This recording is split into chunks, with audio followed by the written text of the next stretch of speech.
환자분들이 패널에서 댓글을 많이 달아주셨어요.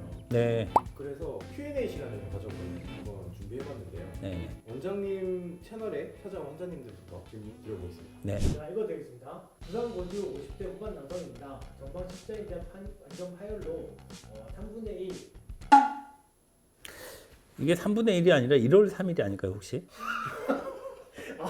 아니 3분의 1이 뭘까 한참 생각해봤는데 어쨌든 이렇게 50대 후반이시면 이 십자인대 파열 되신 분 중에는 나이가 많으신 편이거든요. 그래서 남들보다는 좀 늦은 부분들을 감안해야 될 것 같고 지금 가벼운 조깅, 빠른 걸음, 계단 이용 이렇게 3개 말씀하셨는데 2, 3주만 지나도 계단 이용해서 걸을 수 있고 빠른 걸음은 이제 저희 센터 오셔가지고 테스트 해보고 이 정도 근력 됐으니까 뛰어보세요 하면 실제로 뛰어보면 이제 뛰어지는 걸 느끼거든요. 그 시점이 대략 한 3개월.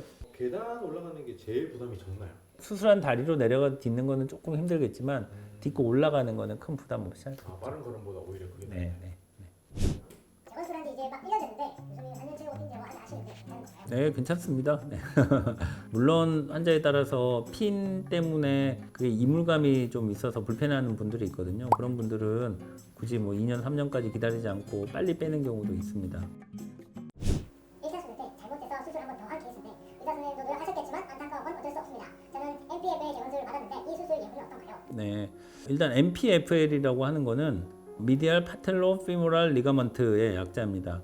이거는 슬개골에 탈구가 있는 경우에 내측의 슬개골을 잡고 있던 인대가 끊어졌을 경우에 이 끊어진 인대를 새로 이렇게 넣어주는 수술이 이제 이 MPFL 재건술이라고 하는데 까다로운 질환입니다. 슬개골의 모양 자체가 사람마다 너무 다르고 아주 알맞은 정도의 강도로 인대를 이렇게 이어서 유지를 시켜줘야 되는데 너무 세게 당겨서도 안 되고 너무 느슨하게 해서도 안 돼서 좀 까다롭기 때문에 경험이 좀 있는 의사들한테 받는 게 좋고 여기서 이제 질문하신 분이 이 수술은 예후가 어떠냐? 수술 자체가 그렇게 쉽게 할 수 있는 수술은 아니어서 수술의 예후가 썩 좋다라고 말할 수는 없겠죠. 퇴행성 관절염 1기입니다. 어제부터 무릎에서 소리가 많이 나는데 아프지 않고 주사 한 달쯤 있다 가니까 대화 중입니다. 다리 많이 쓰는 사람 되나요? 일단 무릎의 르 밑에는 피읍 받침이 맞습니다. 쪼그려서 많이 하거나 아니면 무거운 걸 많이 들고 뭐 계단을 많이 오르내리거나 무릎을 비틀거나 이런 동작들이 많은 일은 무릎을 빨리 손상시킬 수 있거든요. 네, 다리 많이 쓰는 일을 하시면 좋지 않습니다. 이제는 인터넷에 네. 커뮤니티에서 정형외과 관련된 그런 글들을 몇 개 제가 좀 갖고 왔어요. 님들 정형외과에서 통풍도 봐줌?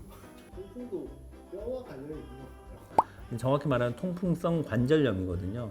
관절에 생기는 염증이기 때문에 정형외과에서 딱 보는 치료 영역이죠. 왜 이름이 통풍이냐면 바람만 불어도 아프다고 해서 통풍이거든요.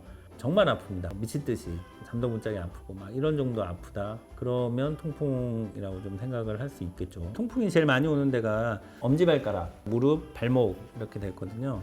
대부분 그 전날 기름진 삼겹살을 먹으면서 맥주를 먹었다. 이런 경우에 발작이 오는 경우가 많습니다. 모르겠습니다. 통풍이 좀 의심 가면은 정형외과를 가도 괜찮은 거예요? 그럼요. 네, 정형외과에서 봅니다.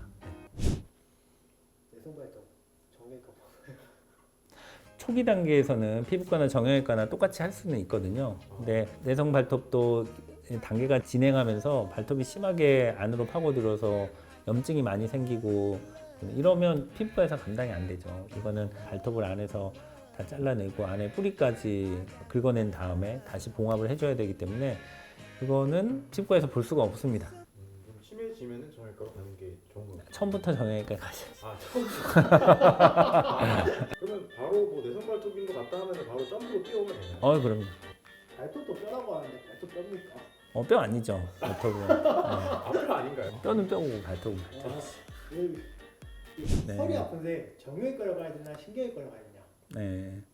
여기 일단 신경과 간다고 그랬잖아요. 신경과는 허리 아파서 갈 곳은 아닙니다. 허리가 아프면 갈 수 있는 곳이 정형외과, 마취통증의학과, 재활의학과, 그다음에 신경외과. 신경외과나 정형외과는 외과이기 때문에 수술까지를 다 이제 염두에 둔 이제 진료 과목의 사람들이거든요. 그러니까 허리가 아프면 아주 경미한 상태부터 아주 심한 상태까지 병이 이렇게 진행될 수 있다를 머릿속에 두고 2단계에서 어떻게 하자라고 접근을 할 수 있는 사람과 재활의학과나 마취통증의학과는 수술적인 부분에 대해서는 본인들의 영역이 아니잖아요. 그러니까 아무래도 시야가 좀 다릅니다. 처음부터 끝까지를 다 염두에 두고 치료할 수 있는 과로 가는 게 제 생각에 맞다. 왜냐하면 수술은 못하는 병원이면 비수술에만 초점을 맞춰서 치료를 하잖아요. 그러면 아무래도 시야가 좁기 때문에 제대로 된 치료를 못 받을 수 있습니다. 그런 부분을 고려하면 정형외과나 신경외과로 가는 게 맞다. 외과인 게 중요한 거네요. 제 생각에는 그렇습니다. 네. 여러 가지 뭐 반론이 있을 수 있지만 제가 어디서 본 글은 뭐 걷는 건 운동이 아니다. 그거는 뭐 관절을 쓰기만 하고 뛰어야 뭐 숨차 근육이 강화가 된다. 그렇지는 않습니다. 네. 아무래도 이제 뛰는 것보다는 아니겠지만 걷는 운동 많이 해도 그만큼의 운동 소요되는 근육이 있기 때문에 근육 발달에 도움이 되고 부상 위험 없이 근력을 키울 수 있으니까 걷는 운동 많이 권해드리죠. 그런 거 많죠. 네. 증상이라는 게 배가 아프면 어느 부위에 어떻게 아프고 요런 패턴으로 아프면 이거는 어떤 병 이렇게는 배웠는데 환자들이 그렇게 딱 떨어지진 않거든요. 환자가 뭐 표현도 막 이상하게 하고 그런 게 많아서 처음에는 왜 내가 아는 대로 말하지 않느냐라고 이제 환자들한테 약간은 추궁하듯이 아니 그거는 요렇게 아프다고 표현을 해야지 뭐 이런 식으로 얘기를 하는 거죠. 왜냐하면 그렇게 내가 배웠기 때문에. 실제로 환자들은 그렇게 하지 않거든요. 처음에는 왜 환자들은 이렇게 모를까? 자기 병의 표현을 그렇게 못하나? 아직도 사실 그런 생각이 들거든요. 항상 모두 이상하게 말하고 그런 분들이 많은데 경험이 이제 부족하면 환자들이 이렇게 표현할 때 이렇게 알아들어야 되는데 그게 아니고 이제 내가 아는 지식 범위 내에서 환자들을 틀을 맞추려고 하다 보니까 이제 좀 잘 안 맞아서 괴리를 많이 느끼는데 경험이 쌓이다 보면 이렇게 말하는 건 이렇게 이해하고 이렇게 적용해야 되겠다 이제 그렇게 생각이 들죠. 요즘은 이제 원장님 같은 경우는 경험이 풍부하셔서 그렇죠. 네, 걸러서 듣기는 하는데 여전히 힘들어요. 우리 둘이 똑같은 한국말로 말하는 거 맞나 싶을 정도로. 네. 네, 오늘은 저희 유튜브에 댓글 달아주신 분들 내용 좀 설명드렸고 또 다른 인터넷에 많이 있는 이야기들 한번 살펴보는 시간을 가졌습니다. 이렇게 보면서 항상 드는 생각은 저도 이렇게 제가 아는 의학 지식 기준에 맞춰서 환자들의 어떤 증상이나 뭐 치료의 경과나 이런 것들을 판단하려는 게 아직도 좀 있구나. 그 간격을 줄이도록 많이 노력해야 되겠다 이렇게 생각을 했습니다. 앞으로도 많은 댓글 달아주시면 제가 성심성의껏 답변을 잘 해드리도록 하겠습니다. 네, 감사합니다.